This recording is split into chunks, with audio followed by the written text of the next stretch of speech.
Her name is Gray. In the past, Gray would have thrown everything away for love because Gray followed her boyfriend to New York City. She wanted to fulfill her boyfriend's dream of becoming a musician here. Then her boyfriend's career got better and better. Countless companies made job offers to her boyfriend, made tens of millions of dollars. Then he changed his mind, fell in love with another woman. Gray felt frustrated, then went to a bar to take a break. Gray wasn't in the best of moods. She wanted to play a song that she had written herself. Apparently the audience didn't appreciate it. But Mark sits in the corner. It's a completely different feeling. In Mark's head, the music becomes more energized. Take a step.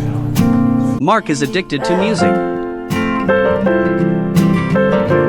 After the concert, after the show, Mark came over to talk to Gray, claimed to be a producer for a music company, wanted to sign Gray to a contract. Gray thought Mark was a scammer, turned Mark down. Went home. Gray checked out Mark's profile, didn't realize Mark was a real music producer. Gray has some shock. Then by fate, Gray and Mark meet again. They get to know each other a little bit, then add Mark a contact. What will Gray choose? What will Mark freak out about in the aftermath? Will Gray accept Mark's offer? Follow me at Heather felt that she looked ordinary and was too plain. Heather had no choice but to lure Jim, who she had been secretly in love with for 4 years, into her home on her college graduation day. But Jim's reasoning was far beyond Heather's wildest imaginings. Jim just gently cuddled up to Heather and talked to her all night long. Until dawn, and Jim made a pact with Heather to show her that there can be pure friendship between men of the opposite sex. Jim made a pact with Heather that every year on the 15th of July, they would see each other on that day. Although Heather didn't want to accept the pact, Heather didn't say no to Jim in order to see him, because Heather believed in her heart that there is no such thing as a pure friendship between men of the opposite sex. Heather also believed that Jim would fall in love with her in the future. On July 15th of a certain year, waiting for July 15th of the following year, Heather moved to London for her dream of writing. Jim also decided to travel abroad on this day to experience a different kind of life.